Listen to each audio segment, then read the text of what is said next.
And the final counsel that the Prophet ﷺ actually gives to Mu'adh was, as he says in one narration, يَسِّرَا وَلَا تُعَسِّرَا وَبَشِّرَا وَلَا تُنَفِّرَا. Make things easy and do not make things difficult. And give people glad tidings and do not repel people. Okay? And then he says, وَتَطَاوَعَا وَلَا تَخْتَلِفَا. And bring hearts together and do not cause division. Wallahi, this is like a very simple but extremely profound and beautiful instruction. In other words, he's telling Mu'adh, at the end of his life, you're going to go and try to spread this religion. These are the things that you really need to do. So Muslims living in North America, pay heed to this advice. Because this is the advice. He is giving us everything that we need, in a sense. Sallallahu alayhi wa sallam. So, in other words, and it's kind of like a timeless principle. Don't make Islam difficult for people. Understand the people that you're serving. Recognize their capacities. Recognize their context. Understand who they are. And then offer what is appropriate, what is reasonable, right? And facilitate their path to Allah subhanahu wa ta'ala, and don't get in the way.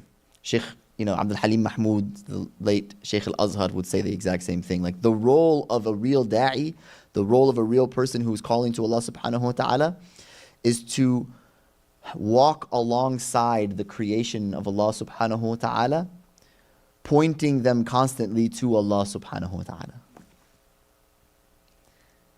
Notice here that he doesn't say you're getting in the way. It's not you're not pointing them to you and your da'wah. You're pointing them ultimately to Allah subhanahu wa ta'ala. And it's interesting because this idea of bringing people together really necessitates that we have that mindset, right?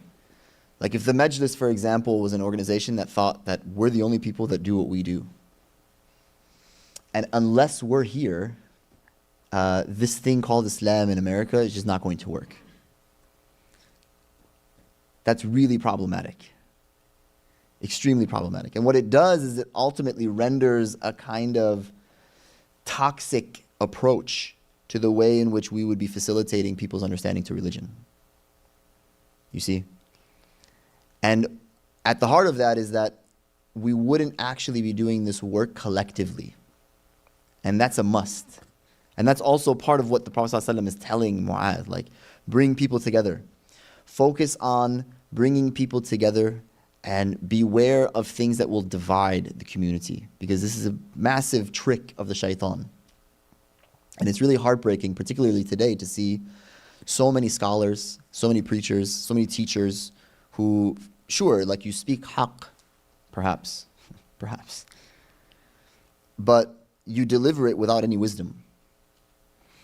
Without real gentleness, without real compassion, without any regard for the person that you're actually speaking to.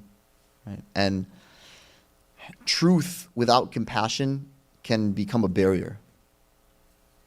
And had that not been the way, then that wouldn't have been something that the Prophet ﷺ is telling Mu'adh ibn Jabal. This isn't some sort of watered down version of the religion. You're too gentle with people. You take the gentle approach. You take the mercy approach. What other approach is there? I don't know of another approach. This is the approach that was passed down generation upon generation. Jil an jil. This is the approach of da'wah with a proper sanad attached to it. Show me something else. Show me the approach of rigidness. Show that to me. Where is that? Oh, you don't have one. Then you should know that it's not actually a part and parcel of this tradition. So here's Mu'adh ibn Jabal, one of the most knowledgeable companions that there is, one of the most pious companions. And he's being sent to a people. And still the Prophet ﷺ insists, be gentle with them. Make it easy for them. Right? And if that was the guidance that was given to Mu'adh ibn Jabal, then what about us? You see? And in the end, the Prophet ﷺ says, Ya Mu'adh, it's possible that I won't see you after this. And this is kind of him telling him, khalas, I'm giving you my parting advice. I'm trying to think of everything that I can think of in relationship to what is needed, what is necessary to spread this religion properly, and this is it. This is it. Okay? Ibn Hajar al-Asqalani, actually in Al-Fath al-Bari, which is one of the shuruh, the commentaries that have been done on Sahih Bukhari, he actually explicates that this hadith shows the importance of gradualism in da'wah. Like when you call to Islam, it has to begin with tawheed, it has to begin with your belief structure before you introduce other religious obligations. Okay? And then once people have accepted that, then you go to salah. And then after that, you go to the next thing. And then after that, you go to the next thing. Like, in other words, this order is a necessity in calling people to the deen properly. And this order also reflects wisdom in outreach, generally speaking. Like one has to firmly establish belief before engaging in acts of worship. Otherwise, they amount to nothing. That's why we call our beliefs usul ad-din. They are the foundations of the religion. You know, Imam Ghazali actually called that science al-ilm al-kulli. It's the universal science. In other words, it's the science by which all of the other sciences derive their basic axioms from. It actually grounds not only just the Islamic sciences, it grounds all the sciences. And so it's interesting, again, that this hadith makes that crystal clear. It's also noted, by the way, we were actually, when we were in Chicago, I was talking to Shaykh Umair Hasib, who was actually, this hadith very beautifully actually got brought up in a conversation that him and Shaykh Jamal and myself were having. There's some other people there as well.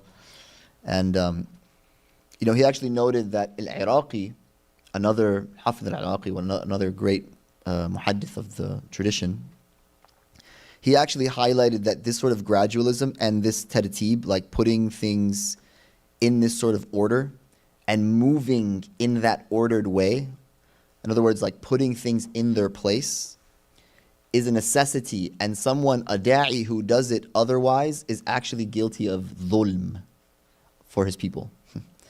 Like you actually become someone who's a dhalim. You become an oppressor. You see what I'm saying? Like if you are teaching the religion in a way that's putting things out of their place, you become an oppressor. And people can actually hold that against you. Which makes sense because given that, well, when it's properly placed, it's hikmah, it's wisdom, and the opposite of hikmah is what? Dhulm, right? The opposite of wisdom is oppression. Okay? So, in other words, it fits. Ibn Hajar also says that the Prophet ﷺ's instructions to Mu'adh to make things easy and not difficult and to give these glad tidings and, not drive people away, it actually underscores the necessity of gentleness and compassion in inviting people to this faith. Like you can't do it without that. You can't do it without love. Oh, you're talking about love? That's soft. Fine. I don't care. It's what this is. Like this is, again, if we're going to take from the tradition, then that's what it is. If you want to take from your own sort of like whimsical understanding of what it means to follow this religion properly, based on your own sort of appropriation of the texts and trying to make sense of them, then okay. But that's not what we're doing here. Like we're not looking at a bunch of texts and then playing mental gymnastics to think about how they apply as it relates to my own experiences in the world. And then like making it up on the fly as we go, which is what many people do. Which is the reason why then you begin to see iterations of Islam that are very, very rough and tough and rich. It's not because Islam is, because that person's experience has granted this understanding as being the understanding somehow that makes sense of the texts. Not realizing that actually what you're doing is you're applying a version of those texts in a way that you see fit. And whatever lens you have on that, that's what's dictating what this ultimately looks like. And so if it's really, really rigid, it's because you're really, really rigid. And I am what my servant thinks of me. Yeah. Very much so. And until you see someone who has properly inherited this tradition walk and talk and deal with people and etc., etc., etc., you will not know how to make sense of all of the texts of this religion. You just won't. It does not work to try yourself to figure it out on the fly. Okay? And it's very interesting because anybody who has properly trained, you become very adept to someone who is speaking on behalf of the religion who has not trained. Like there are certain things that they do, certain mistakes that they make, it's very clear they're just reading a lot, if that. Like people don't even read anymore, you know. So and now it's just like, oh, he looked it up on ChatGPT. You know, this guy's got ChatGPT on lock, you know. That's not going to work, especially today. Like, especially if you think that you can make it up on the fly. I mean, we live in a world where you can make a lot of things up on the fly. And ChatGPT has facilitated a lot of information to be given to us immediately. And that actually is a disaster on many levels, because if you don't know how to discern this information in a way that is coherent as it properly instantiates through the legacy of the Prophet Muhammad ﷺ, you're actually giving us your sunnah, and we don't care to take your sunnah. Like, this isn't about you. Do you know how to take me to his path? Then Bismillah. If you don't, then get out of my way. You see? And so, again, the point is, the prophetic way of da'wah is to begin with what is essential, to lead ultimately with mercy.